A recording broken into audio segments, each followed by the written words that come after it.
are live. It is the Huddle Up podcast coming to you with the gut reaction immediately following the Denver Broncos' unfortunate 23-3 loss to the Kansas City Chiefs. I'm your host, Chad Jensen. With me, as always, my partner in crime, Zach Kelberman. We are your football priests, and we're here to put things in perspective. We're going to break this whole game down, talk about what it really means. I'm seeing too much. Well, we'll get to it. But, Zach, how you doing today, bro? I'm good. I'm kind of disappointed in that game, and not necessarily for Drew Lock like we were just talking about, Chad. I think the Broncos failed Lock big time today in this game. He had no help, and I know it's all about perspective, and I warned Broncos fans to maybe, expect a loss in this game, but the way they played, the way they were outcoached is disappointing considering how they played the last couple weeks. Yeah, I mean, it really was. And as we were talking about right before we went live, in my pick in the Mile High Roundtable, I picked the Broncos, and I tried to speak it into existence. But at the same time, guys, we knew what the Broncos were dealing with here and what Drew Lock was up against, not only on the road in December against, I think, close to the best team in the AFC, bad juju of an 8-game losing streak. The deck was stacked against him, all those missing pieces on the defensive line. I mean, you had 1 week removed from Derek Wolfe being placed on IR, you had DeMarcus Walker, Adam Gotsis ruled out. And then game time decision, Draymond Jones goes out there, tries to warm up. They shut him down.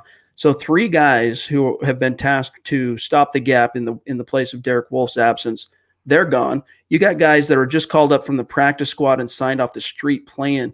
I mean, and it really also was exposed to the lack of depth the Broncos have at cornerback. So there's a lot of things that add up to why the Denver Broncos ended up getting trounced in this game. And I'm looking forward to getting into it today. But how about the offensive side, the play calling? I just can't get over Scangarello today, Chad. We gave him so much credit in the Texans game, but he went right back to being bad Rich in today's game. Bad Scangarello, calling 40 pass plays for a rookie quarterback who's struggling in the snow, giving 5 carries, count them 5, to Royce Freeman, your big battering ram of running back in inclement weather, with a game that was competitive for, I would say, into the third quarter. The game planning, the coaching in this game was the biggest letdown. Not Drew Lock. He was a rookie quarterback. He looked like how I thought he would look, but he was failed in almost every aspect, from his receivers to his protection to his coaching. That's where I put the blame for today's game, Chad. And that's really what I want to touch on is, and we'll get to it first, real quick, you guys, make sure you're following the show on Twitter. So many of you have moved on over there and followed the show. It's, as you can see here at the ticker at the bottom of the screen, at Huddle Up Pod. That's the best way to keep your finger on the pulse of what's happening with the show in real time. And then don't forget, when you get some time, head on over to Apple Podcasts, leave us a creative review. If you like what we're doing, give us a 5-star rating. It's a great organic way to help the show, and it also enters you into our monthly giveaway drawing for some Mile High Huddle Up Podcast swag. So take care of that. All right, so what you talked about right before that quick matter of business, and by the way, you guys, I'm fighting a little bit of a cold, so my voice is kind of got a frog in my throat type sound, but so bear with me on that.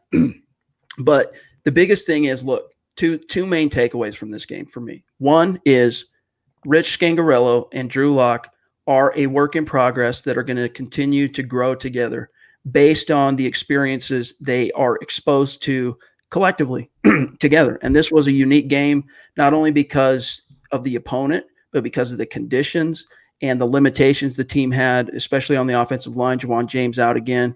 So that's takeaway number 1. Takeaway number 2 is I liked how Drew Lock hung tough and fought but tried to battle from the pocket, yes, despite that offensive line just being a sieve consistently. I mean, the Broncos gave up 9 sacks to the Chiefs in week 7 with Joe Flacco at the helm. And today it was slightly better in terms of the sacks, but the hits and the pressures were just as consistent. And I liked that Lock battled through it. 3, his receivers, Lock's receivers, and it's no surprise, it was snowy, but they betrayed him way too often, too many drops. And not to say that Lock was perfect. He was far from it, and we'll get more into that. But, in a situation like this, I mean, the Broncos went into halftime, Zach, with over 70 yards on penalties. It doesn't add up to a formula in which a rookie making his 3rd career start can go out there on the road and get something done. Yeah, far be it for me to say Lock played well in today's game. He has a lot to work on. We were even saying that after the win last week. Let's not get too high on him just yet. Let's not put him in Canton just yet. But I don't know how you can look at him and not come away at least a little encouraged by the way he hung tough in there. You just talked about it, Chad, but that mental mettle in the pocket, it's everything that Paxton Lynch, for example, lacked. It's so important for a quarterback to have that selective amnesia and to forget about a mistake he makes, forget about the last series, and always go back to work. At least we see that Locke has that. He has that trait, which you can't learn, you can't teach, and you can't instill in someone. So at least we know in a bad performance, I think he will grow from this, and even on a bad, from series to series, from mistake to mistake. He threw that pick, he went out there, he didn't get shaken, he didn't go into a shell, he didn't go conservative, he went out there and slung the ball. So I think at least it's a moral victory in a sense, but that's a good sign of encouragement for the Broncos going forward with Locke. The Locke is trash. I've seen it from a few fans, Broncos fans, I assume. If they're following our social media, my guess is that they're Broncos fans. Too many times already today I've heard Locke is trash. I've heard told y'all, fool's gold, et cetera, et cetera. Knee jerk. Yeah, I mean, you had literally the deck was stacked against Drew Lock. Even just the conditions before the kickoff that was stacked against him. Two, though, all those factors as far as the O-line, the receivers dropping passes. And by the way, I don't remember Chiefs wide receivers dropping passes. Right. Okay. So all these factors combined add up to a beleaguered young rookie quarterback that's just not there yet to be able to completely take this team on his shoulders. And no quarterback can do that in the face of that kind of pressure, to be honest with you. I mean, not to absolve him, but that pressure, dude, was consistent and constant. And by the way, Richard jumping in with a €2.29. Thank you, Richard. Euro, yeah. Donation. Appreciate you, Richard. He says, Locke got lots of pressure. We need better OL and DBs. Hey, and that's what I'm saying. That's what I said at the top of the show. As far as being exposed today, Zach, it was the offensive line, especially the tackles, and it was the DBs. He was without his right side of his line, Chad. Leary and both JaJuan James were out. How can any young rookie quarterback playing in the snow expect to succeed in that? But should this be the game that convinces Broncos fans they don't need a wide receiver in round one, they don't need a cornerback, they don't need anything else. They really, truly, desperately need to target offensive line help next offseason. In free agency or the draft or via trade, they have to build around Drew Lock and keep him upright. He was running for his life way too much today. He was on his back way too much today. And I'm just worried about him getting gun shy, him going into that shell permanently. I mean, he has that metal, but only a quarterback can be hit so much and not expect them to start to get happy feet in the pocket, see ghosts like Sam Darnold. We don't want the Broncos to stunt his development because they can't find good protection. So it has to be, without a doubt, the number one priority in the offseason, offensive line. I can't disagree. And that's something I've maintained, I think both of us have pretty much for the last month at least, is that first round, it really needs to be about finding the best available offensive tackle. Yeah. And there's some exceptions to that in terms of your board. Like if you're top 5 player, if you're picking at 15 and you have a top 5 player on the board and it's not OL, maybe you grab him. But I'm just saying the focus needs to be bolstering that offensive line, because when Locke is given time to throw, like unsurprisingly, surprise, he usually makes that connection, makes that completion. And by the way, Chris jumping in with a $21 donation, Chris. One of our superstars. He says, was it just me, or did it seem like KC had wide open players all game? Just why? Yes. And here's the thing. Part of that is just simply how great Reed's scheme is and how good the skill position players are on that side for the Chiefs. The other aspect is the Broncos are severely limited talent-wise, depth-wise at corner and up front. They couldn't consistently get pressure. And then combine that with the fact that Fangio likes to run zone and he's very loath to send pressure. So more often than not, you had Mahomes just sitting back there, boom, pitch and catch, wide open. And it's an issue that's plagued the Broncos dating back before Fangio, dating back, frankly, to week 17 of 2017, when he got his first start. So it's been an issue for the Broncos, just too many wide receivers running free. And, you know, in a perfect world, Zach, you wonder how much different it could be if you had everybody there that should have been there, like Callahan, Derek Wolfe, and all the other missing players that are on injured reserve or banged up this week. But, you know, that's how the cookie crumbles when you're halfway through December. It's a great point you made about Andy Reid. A lot of Broncos fans don't give him credit, but he can scheme with the best of them, and he has a great offensive mind.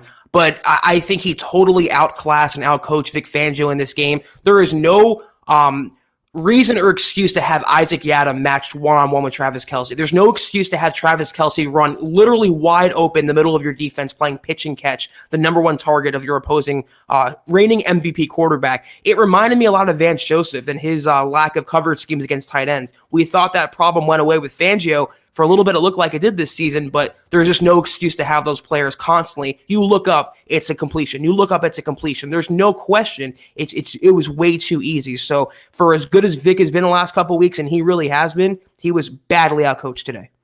And part of it too, as far as the tight end, it's Travis Kelce. You can argue the best tight end in the league right now, but also is B, the fact that, Todd Davis and Alexander Johnson, as well as they've played at times this year, they have benefited greatly from the Fangio bump. And I'm not just talking about, as coverage or as, run stuffing linebackers, but from Fangio's coverage schemes, which do tend to favor and help. They're linebacker friendly. But eventually when you go up against an offense like the Chiefs and you have such speed and just explosion and playmaking ability on a snap by snap basis, crossing routes left and right, eventually that's going to come out in the wash, that lack of quick twitch speed sideline to sideline. Now, I'm not trying to take anything away, especially from Alexander Johnson, because he's had a phenomenal first year as a starter. But this is one of those, situations where that lack of speed at the linebacker position, I think, also contributed to seeing a guy like Travis Kelce have such a huge day. And by the way, Stu jumping in with a $20 donation on Super Chat. Sir. We love you, Stu. You. So it's something to. And then here's Ariel, by the way. Sorry, I don't donate often, guys, but I love your Broncos work and been listening for a long time. Appreciate you, Ariel. Despite the loss today, I'm still hyped about Locke. There's that frog again. Zach, your response for Ariel.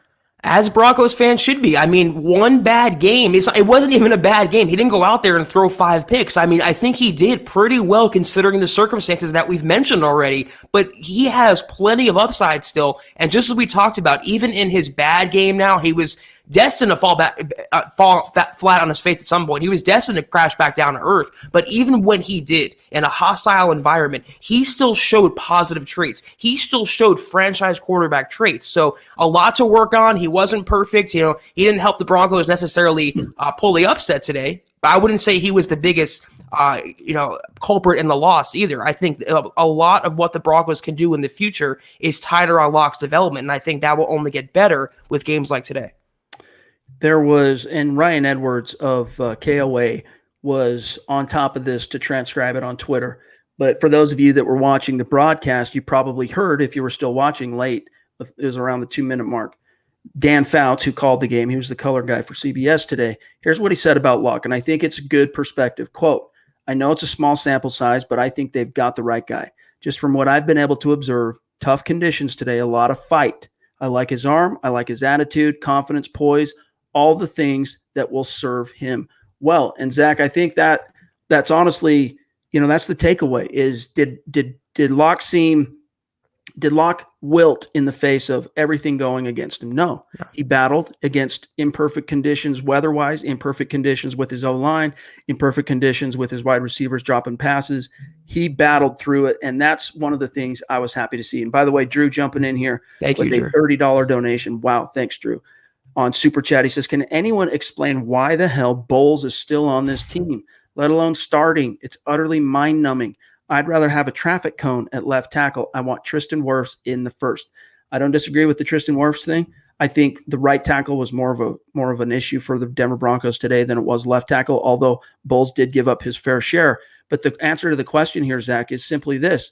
The Broncos don't have anyone else. Right.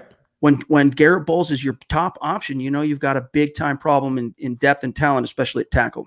I mean, they have one backup tackle right now in Wilkinson, and he's a natural guard, Chad. They don't have any backup competent players they developed. We've talked about this for, dating back to last year now. Elway didn't believe in restocking the cupboard there. They let Billy Turner walk. They never really replaced him. And when you have JaJuan James sitting out due to his mental lapses or his knee or whatever, then you have Garrett Bowles being Garrett Bowles. What really are you going to do? Combine that with his first-round pedigree, combine that with the fact the Broncos are still trying to squeeze juice with Mike Munchak and squeeze juice out of that lemon that I think Bowles is. I mean, you really don't have another option here. We just have to suffer through it for, I think, a couple more games now. There was a couple. I could think of 3 throws. as far as he was off target a few times was Drew Lock, and he was under pressure on almost every throw in which he was off target. But I can think of 3 that were just ill-advised rookie throws. One of them was the end zone interception, trying to target Noah Fant over the top. I mean, if you are going to throw that ball, man, you got to put some air under it. And he threw it way short. That was an easy interception for Juan Thornhill. But overall, I think he battled well. And TG jumps in with a $2 donation. Appreciate you. To shore up that right side of the O-line. And that's, going back to what Drew said. Drew, I'm not trying to minimize what you're saying here because I understand Garrett Bowles has not been good. He has not been good, and he wasn't good today. But I think the primary culprit, to use Zach's verbiage here, was the right side. Even Austin Schlottman, who outkicked his coverage last week, starting in place of Ronald Leary at right guard, man, he was just put on his heels most of the game today. And then Elijah Wilkinson, that lack of speed on his kick slide, being able to get out quickly and seal off that edge, it's really coming back to bite the Broncos. I mean, they just don't have anyone except for Dalton Reisner, who's performing at a consistently high level right now. They can replace pretty much the entire offensive line except for Reisner, so they need help for sure, and that's why we're saying, Chad, whether it's a guard, whether it's a right tackle or left tackle, they have to do something to upgrade those spots in the offseason. They have to protect Locke, not only physically on the field, but also his confidence. They cannot allow him to continue ending up on his back. It just can't happen. Broncos fan number 24 jumps in with a $5 donation. Thank you. Appreciate you, brother. He says, how many drops did you guys count? And Locke did great going through his reads, I thought. I agree on that second aspect. Honestly, I didn't count. I didn't keep track, especially on the first viewing. I wasn't keeping track. But it was at least 4 drops that I could think of off the top of my head. I was going to say a handful. Yeah, I don't have an exact number, but I can for sure remember seeing 4 or 5. And in terms of, the receivers, it goes back to game planning and coaching. A lot of those routes, Chad, to me, were very uncreative and uninspiring. There are a lot of the receivers were bunched together and grouped together. Nothing really, no trick plays, no aggressiveness, except for that Wildcat play they tried. It was just a bland, vanilla, poor game plan and poor play calling outing by Scangarello. Richard jumping in with a $2.29 donation on Super Chat. Appreciate you, Richard. Once again, he says, I'd rather pay Simmons big money than Chris Harris Jr. That's a great point. Once again, it's always at least that one play, that one big dagger that Chris Harris Jr. gives up. And today, instead of it coming in the second half of the fourth quarter when the chips are down, the chips were still down, but it came in the first quarter. And it was basically the beginning of the snowball, that became an avalanche for the Denver Broncos, allowing Tyreek Hill to get behind him. And also Justin Simmons on that play was super slow to react. Maybe it was the conditions, maybe simply just, charge it to the game because he had to respect so many other possible routes coming at him with all that speed. And it's just, you just tip your cap to him. But either way, both those guys were smoked, and especially Chris Harris Jr. And it just feels like to me, Zach, this is a guy that is telegraphing it similar to Sanders. He is done. He's done in Denver, dude. He needs a change. He needs a fresh start. And I think he's letting the front office know. And I think they'll have peace of mind when it all is said and done, Zach, that the time has come to part ways with Chris Harris Jr., let him go in free agency. Did you see him immediately turn to blame Justin Simmons, though? It's amazing. After every big play he gives up, Chad, he's always quick to blame someone. He can never take accountability for getting roasted by Tyreek Hill. I know it's not easy. It's a tough matchup in the snow, but he was beat again, and he doesn't deserve anything near top cornerback money. Every penny that they would consider paying him should go to Justin Simmons. That guy is the future of their defense, and I think the best of Chris Harris Jr. is behind him. And the funny thing is, too, he will get that big money. I mean, there is some team out there who's going to look at his body of work, and they're going to say, in our system, it can be different. They're going to recognize he needs a change. He needs a fresh start. Someone's going to pay him, which is why, to me, it's just more and more evident that he needs to go somewhere else, and the Broncos are probably going to be happy to let him go. Brian jumps in with a $2 donation. Thank you, Brian. Yeah, very disappointing. Yep. Appreciate you, Brian. And that's true. I mean, it was disappointing, but guys, you got to keep your outlook in perspective. Okay, this is a Chiefs team that is, you don't need to call them the best in the conference, but let's just say they're a top 4 team in the conference. They're a top 6 team in the entire NFL. And if this was in Denver and the conditions were perfect, maybe if you feel a sharper pang of disappointment here. But with how badly everything unfolded, I mean, it was like almost every domino that could have fallen negatively to affect a young quarterback making his second career road start. almost every one that you hope doesn't fall fell. I'm not making excuses because the Broncos definitely played poor today, but you're talking about a Super Bowl contender, I think, in the Chiefs, like you just intimated, Chad, with the reigning NFL MVP playing at home in a raucous environment in the snow. It's not like the Broncos got blown out 60-0 here. They've had worse losses in the Vance Joseph era. I think it's definitely disappointing. It's not something to be happy about. But this is all a growing experience for Drew Lock. You can't have the good without the growing pains. You got to take the good with the bad here. They will learn from this. They will get better from this. I hope the coaching staff can protect Lock better, but I think as a quarterback, this will make him better. He will get better from this game. That's how he learns. And that's why I like the article that Nick Kendall published at milehighhuddle.com. I think it was Friday, that, both hope and skepticism are warranted with regard to Lock. And my translation of that particular headline is that, right now you just have to keep a balanced perspective and look for, the end results as far as the wins and losses might not be perfect, right? No quarterback goes undefeated. Right. But are you seeing the traits? Are you seeing the intangibles from this guy? Yes, I'm seeing it loud and clear. And I think what Dan Fouts said at the end of that broadcast is a really good example of exactly the type of mindset fans should have right now with Drew Lock. The traits are there. The tools are there. The potential is there. The Broncos have it. It's just a matter of now you need to really shore up that offensive line. You basically need to build the nest, because one thing that, for example, you look at Patrick Mahomes and people go, man, he was able to come into the league, hit the ground running, Zach. But he took over a team that was a back-to-back division champion, perennial playoff contender, a stacked roster on both sides of the ball. And so it enabled him to really just go from 0 to 60 out of the gates. Drew Lock is literally going to have to do things the old-fashioned way and the hard way, which is be a part of a complete rebuild on both sides of the ball. There are a few pieces there: Sutton and Fant, Reisner, maybe McGovern. Offensively.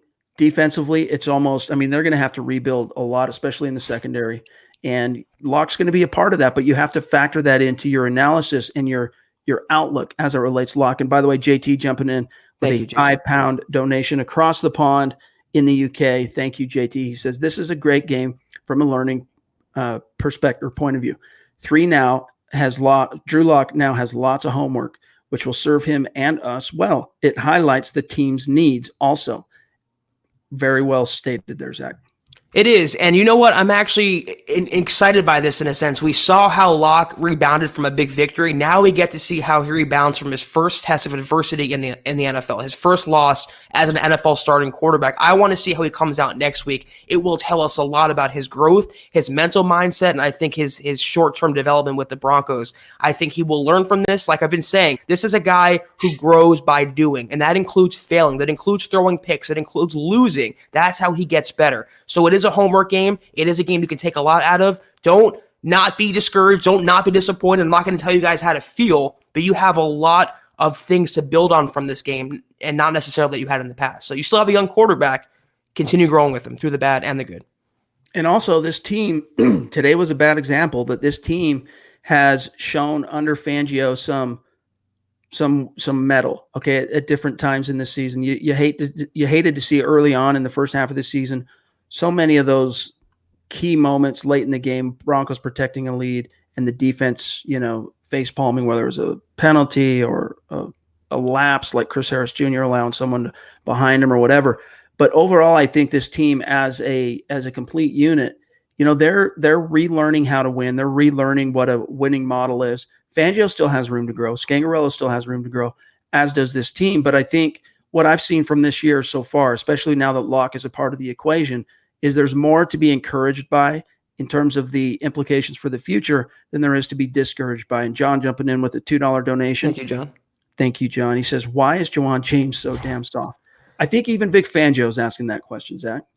But the Broncos should have known that. They had Chris Cooper over there in Miami with JaJuan James, and he's their assistant offensive line coach. They had the best recommendation they could have possibly had. And we had the report come out that the Dolphins, a tanking team, were laughing at Denver for handing JaJuan James a $51 million contract, a whoopee cushion, so to speak.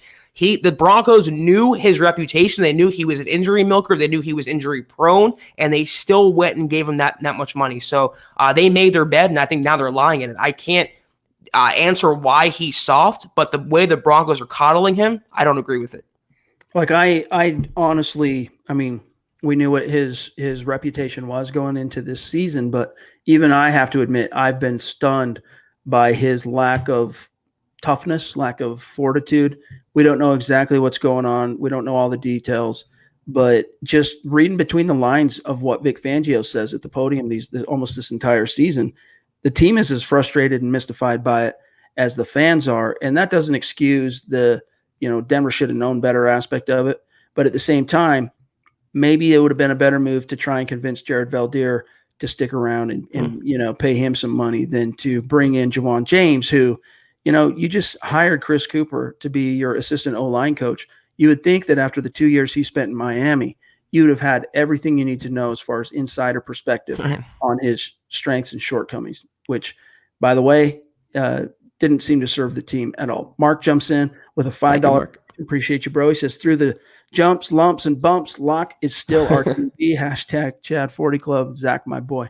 Appreciate you, Mark. Yeah, and that's the thing is, those moments are going to come. I mean, if you think back as fans, those of you who were around for this in 2006, Jay Cutler's rookie season. Now, he didn't ask for this necessarily, but Mike Shanahan made a fateful decision to bench Jake Plummer. With the Broncos, off the top of my head, I think they were 7-5. They were leading the AFC West. And basically, once Jay Cutler went in there, similar to what you're seeing from Locke so far, you saw flashes, streaks.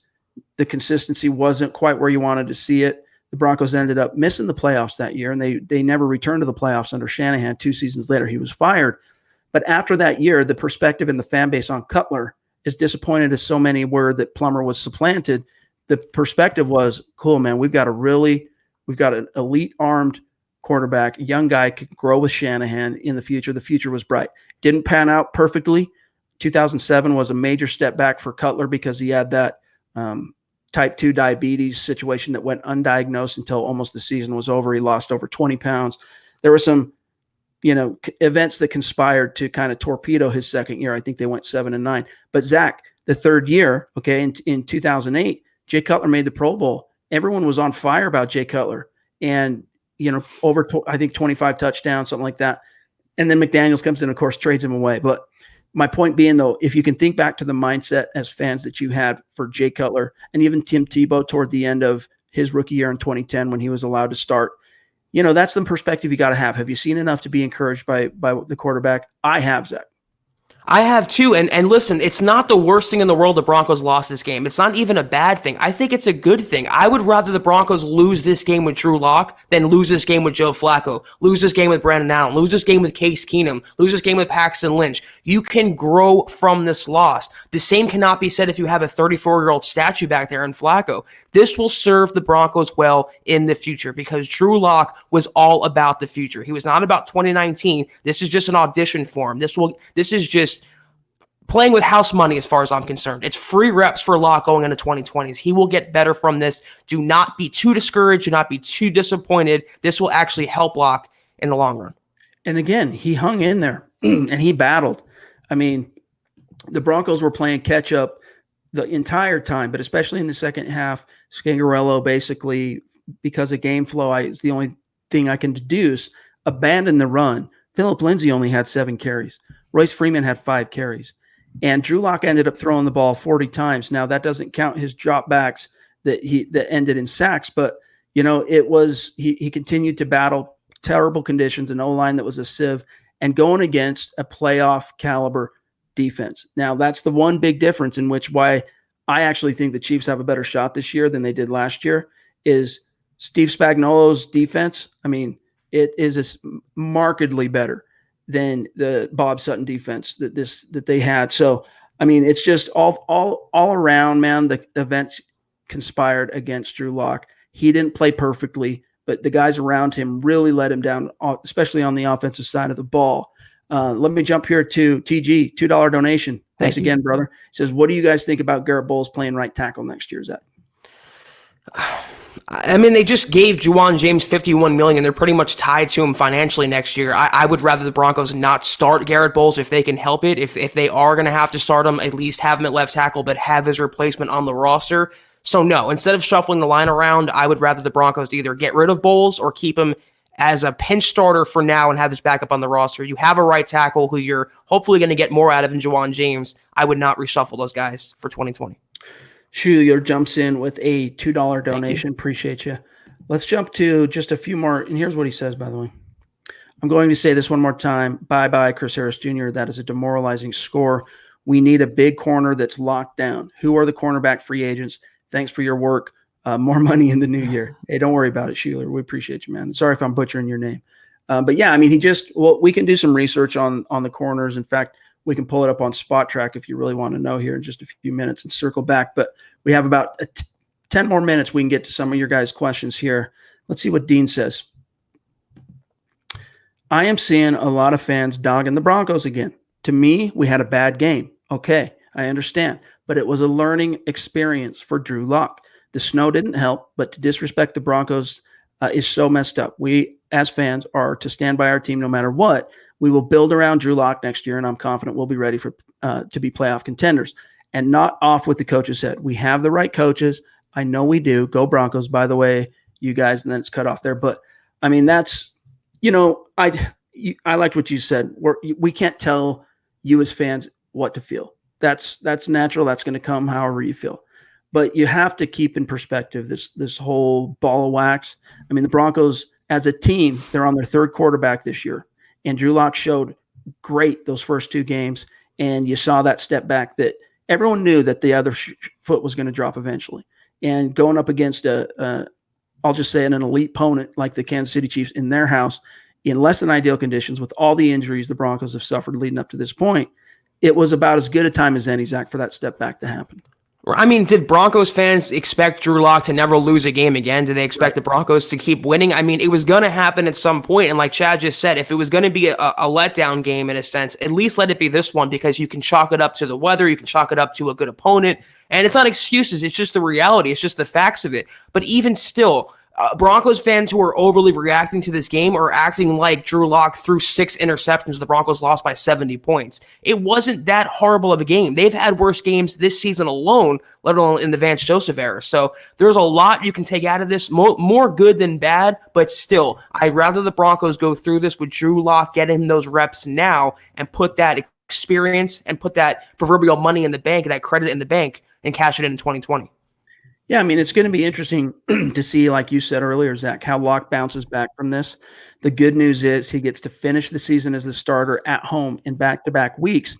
Again, let's just say less than stellar competition. The Detroit Lions next week and then the Oakland Raiders in the season finale. The Raiders, of course, really smacked the Broncos around in the season opener, but there's a lot that's changed and happened for both teams between then and now. So I think Drew Lock is going to get a chance to – I mean, if you were to think in week 13, when Drew Lock finally got the nod to go from injured reserve all the way to the starting job, and you fast forward that 5 weeks to think that Drew Lock could finish his 5-game audition or have the chance to really finish his 5-game audition 4-1 as a starter heading into 2020. I mean, for fans, you got to be excited about that notion.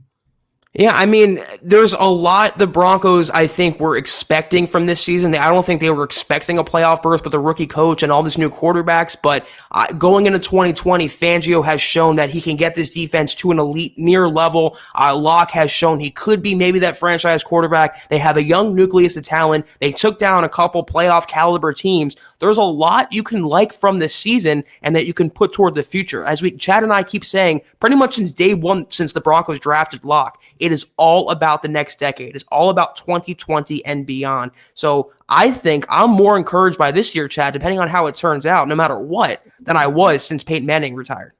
Yeah, at least this time it feels like the losses and the disappointment is going to count towards something. Right. It's going to go into the bank, and this team can use it. They can use it to improve. And Christy jumps in. She says, "We'll get him next season. I think Locke did fine. He'll get better from this. Can't give up on Locke." Right. And Brian jumping back in, $2 on Super Chat. Appreciate you, Brian. He says, "I'm not convinced we have the right coaches." Now that's a can of worms, but I mean, let me just go through the three. Thanks, Christy. You're awesome. $5 donation. Head coach, Vic Fangio. Are you convinced for now the Denver Broncos they're on the right path? Yes, for the most part, he hasn't been perfect, and he still has a proclivity to get out coached by more veteran coaches. But I think for a head coach, I think he's the guy for the next couple years at least. Offensive coordinator Rich Scangarello. We saw the report after the big win in Houston that he's coming back for year 2. Are the Broncos making the right decision there? Yeah, it's a no-brainer, Chad. I mean, you're tied to your young quarterback and your young offensive coordinator. They're tied at the hip here. And you showed in the Houston game what you're capable of, and you showed in today's game that it's going to take some time. So, yeah, I think Scangarello has less rope than Fangio, but definitely for sure he gets 2020. Okay.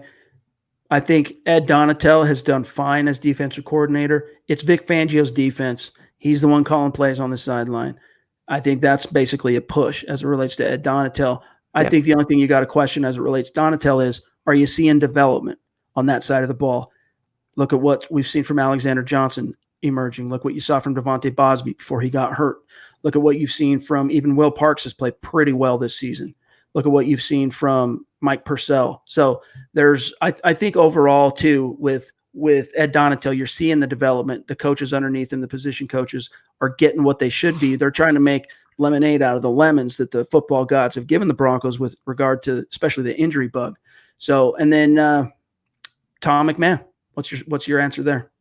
Utterly replaceable, and again, I still am of the opinion that the Broncos will replace him after the season. And to your point about Donatel too, he's a secondary coach by trade, and the secondary has improved this year. Kareem Jackson, Justin Simmons took a leap to Pro Bowl status, so Donatel's safe for sure. But McMahon, to me, the special teams again, Wadman dropping the punt today. He needs to go. I think, Chad. He's given 2 regimes now. Enough's enough. Yeah, I agree. Tom McMahon gave it his best shot trying to get some development out of Wadman, and you've seen spurts of encouragement. But with specialists, you can't have ups and downs. Specialists have to be consistent. Even if they're not consistently great, they need to be consistent and not factor into losses. They can't be one of the reasons you lost. And, even that kick, that punt, you go, oh, he dropped it. But then he picks it up and he gets it off. Good for him. Well, guess what, though? Because he took longer getting the ball off, the Broncos had to give up 5 yards on a flag for an illegal guy downfield who thought the ball was gone. He was cruising downfield. So little things like that, it adds up. And it was a big part of why the Broncos as well, another factor, I should say, not a big part, went into halftime with over 70 yards in penalties. All right, Carla jumping in, guys, and we're going to have to say goodbye for today. We'll be back tomorrow. But Carla says, jumps in a $10 donation. Thank you, Carla. At this point, I'm not that concerned with wins and losses. I see it as a chance for Locke to gain some experience and the coaches to see who on this team can hang for next year. I couldn't have said it better myself. Right. I mean, we've been saying it, Chad, since Flacco was benched. It's all about evaluation now. Every player on this roster, every coach on the coaching staff from top to bottom, it's all about evaluation to see who sticks and who goes next year. A lot of free agents, a lot of turnover, I think, coming this offseason. They have to know the Broncos, who their starters are for the long term, not just for 2020, but hopefully for 3-5 years down the road. And it all starts with the quarterback. So, yeah, this is all invaluable experience, invaluable reps right now. And that's what I've been saying, at least. Wins and losses and stats don't matter. It's all about progression and development, and that comes with not only wins, but also in defeat as well. Brian jumping in, keeping us in the stream here with a $5 donation. Appreciate you, Brian. He says, I'd rather have the right quarterback and the wrong coach than the other way around. Good point. If you can only have one in that equation, I agree, Brian. You want the quarterback. Right. I mean, in an ideal situation, you have at least a competent coach and a great quarterback. But yeah, the quarterback raises everyone, and they can overcome bad coaching, believe it or not. I know it all comes down to coaching, but a truly transcendent quarterback like a Brady or Rodgers, I mean, if Rodgers won a ring with McCarthy, you can overcome bad coaching. So I'd rather have the franchise guy for sure. All right, guys, closing arguments. Again, you got to keep this loss in perspective. I picked the Broncos to win is kind of in the spirit of trying to speak it into existence. But look, I've been covering this team in this game for many, many years. I knew which way the wind was blowing. You hope in your heart that Locke could go in and pull off some kind of a shock to the system like he did against a previous playoff caliber team in the Houston Texans, but it just wasn't meant to be. His sand ran out in terms of that beginner's luck, if you want to call it that. I wouldn't call it luck, but that beginner's, things are going the right way for him. Today, he very much was subjected to Murphy's Law, where things could go wrong. They went wrong. And that's from the offensive line to his receivers dropping balls to the Chiefs just simply coming. The Chiefs relish, especially after that 4 years of Peyton Manning just dominating them. The Chiefs really, even against a 5-8 opponent like the Broncos, Zach, the Chiefs relish beating the Denver Broncos. Yeah. Even when they have twice as many wins and they're on the verge of, hopefully trying to compete for a playoff bye, they still come out and play balls to the wall because it's an AFC West rivalry. And they remember the days where they were the ones on the losing end of that equation consistently year after year, getting swept by Peyton Manning. And even times in the past, of course, with Elway. And this rivalry dates back decades and generations. But Locke was going up against all that. I think he learned a lot from today. And I think he'll be able to use it moving forward. And, wait and see. If he comes out against the Detroit Lions and lays an egg and just looks like rattled, then you got to worry a little bit. But I don't think that's what you're going to see because Drew Lock, at all three phases of his his football playing career, high school, college, and now in the pros, he was thrown to the wolves early, and he took those lumps and he took those shots and the fiery darts of his opponents, but he battled back, rose above, used it, found a way, and eventually came out on top. And I think that's what you're going to see happen. So just keep this in perspective and focus on Detroit at home and Oakland the next week. I mean, even if he comes out next week, though, this is just my opinion. If he comes out next week and throws 3 or 4 picks and has a bad game and the Broncos lose again, it still doesn't mean he's bad. It still doesn't mean anything. You're not going to learn everything about Locke from 2 games, from 5 games, even 16 games. He needs probably a season and a half to get some sort of accurate representation about what he can do for this team. So he's going to get better. Like you said, Chad, a great point that the Chiefs played up for this game. Big divisional game. The Chiefs were kind of at a crossroads. They haven't been as good as this year. They wanted to go for the sweep over Denver, and they got it. It's not Houston, and we talked about this. The Texans really played down to the Broncos last week. They took them for granted, and then they just overlooked them, and that's why the Broncos got that big resounding victory. The Chiefs did not. They were better coached, better prepared, and that's what we kind of warned Broncos fans going into this game what it was going to be like. Andy Reid is a really good coach, but everything worked against the Broncos today. It's one of those games, but you got to take it realistically. They were never going to win every game. He was going to throw a pick at some time. He's going to go through adversity, but I am excited. I am encouraged by that. This is a guy who gets better from being written off. We've heard it all the time about how he thinks he should have been a first-round pick. He has the biggest chip on his shoulder already, and I think every loss that piles up, every mistake he makes is going to make him hungrier and a better quarterback. Let me just put it this way, and then we'll say goodbye today. Nothing I saw from Drew Lock today made me doubt that he should be the guy to build the nest around in 2020. Okay, he battled hard against imperfect conditions and lackluster performance by teammates, and he still hung tough and battled and took some shots. He's beaten up quite a bit today. So nothing I saw dissuades me from saying this should be Denver's guy in 2020. Let's build the nest, see what you can accomplish with an upgrade at different spots through the draft and free agency and all that money. Think about this, you guys.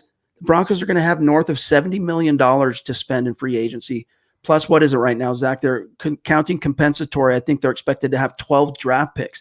I mean, this might be the turning point draft class or offseason for John Elway as a front office czar. So keep that in mind. And if you have a Drew Lock, you don't want to count your chickens before they've hatched. But if Drew Lock goes into the offseason 4-1 as a starter, I mean, you're just going to you're going to be excited about that. I mean, you should be excited to have hope under center finally. You should be excited to have what you think is a competent head coach and a pretty good coaching staff, but you have that young quarterback. You have a guy who I'm right there with you. Nothing dissuades me from this game to think that Locke can't be the guy. I'm not any higher or lower on him as I was last week, and we caution Broncos fans. He is going to go through these growing pains. You can't have the good without the bad. It's going to make him a better quarterback. Like Christy just says right there, patience, Broncos country, patience is paramount for a young quarterback. Look at Mahomes. They sat him for almost a year in Kansas City behind Alex Smith, an inferior talent. But you know what? That patience served him well, and he's the type of quarterback, just like Drew Lock, where he gets on the field, and I think he does his best by going through the bad and the good. If you just exercise a little patience, you will have a quarterback for the next decade. There's a lot to like about Drew Lock. Yeah, I mean, if anything, this game just simply showed how far behind the Broncos remain talent-wise from the Kansas City Chiefs. And they're going to get a good opportunity to between getting a bunch of healthy guys back, Bradley Chubb, Derek Wolfe, maybe we'll see what happens in free agency, and all of what they can do with free agency and their free agent dollars in the draft, they have a chance to bridge that distance, bridge the gap next year with the Chiefs. And we'll see how that shakes out. But you guys, that's got to do it for today's episode of the Huddle Up podcast. Jordan, he says real quick on the way out, I know Elway will set Lock up for success in 2020. Hopefully. He's going to have the chance to, really going to have the tools and resources to do just that. But you guys, thank you for joining us. Keep your chin up, you guys. It's going to be okay. I promise. It's going to be fine. Don't jump to conclusions on Drew Lock right now. Just focus on what we've talked about today. And also make sure you go follow the show on Twitter at Huddle Up Pod. Again, best way to keep your finger on the pulse of what's happening with the show in real time. You find your football priests on Twitter. Kelberman here, Zach at Kelberman NFL, myself at Chad and Jensen. We love talking to you guys on Twitter. We love talking to you guys here even more so on the podcast. And we will be back in the saddle tomorrow, 6 p.m. Mountain, 8 p.m. Eastern for the Aftermath podcast. We'll get a chance to, kind of steady out our takes and our analysis, hear from Fangio, hear from Locke, hear from Fangio a couple of times. So we'll have a lot more to talk about tomorrow night as well. So stay tuned for that, guys. Check out all the content that's going to be coming, post-game coverage and analysis on your team and where this goes and what it all means at milehighhuddle.com. Zach, have a great rest of your weekend, brother. You as well. Feel better, Chad. And like he said to Broncos country, Chad just said, keep your chin up. This is not a demoralizing game. This is not a setback for Drew Lock. You still have a young quarterback who shows franchise quarterback glimpses. Just be patient. I promise you, a couple years from now, even a year from now, we will not even remember this loss. We will always look back at it like he is the young quarterback of the future, and we're going forward with him. Amen. Couldn't have said it better. Nothing more to say. For Zach Kelberman, I'm Chad Jensen, and we will talk to you guys tomorrow night, 6 p.m. Mountain, 8 p.m. Eastern.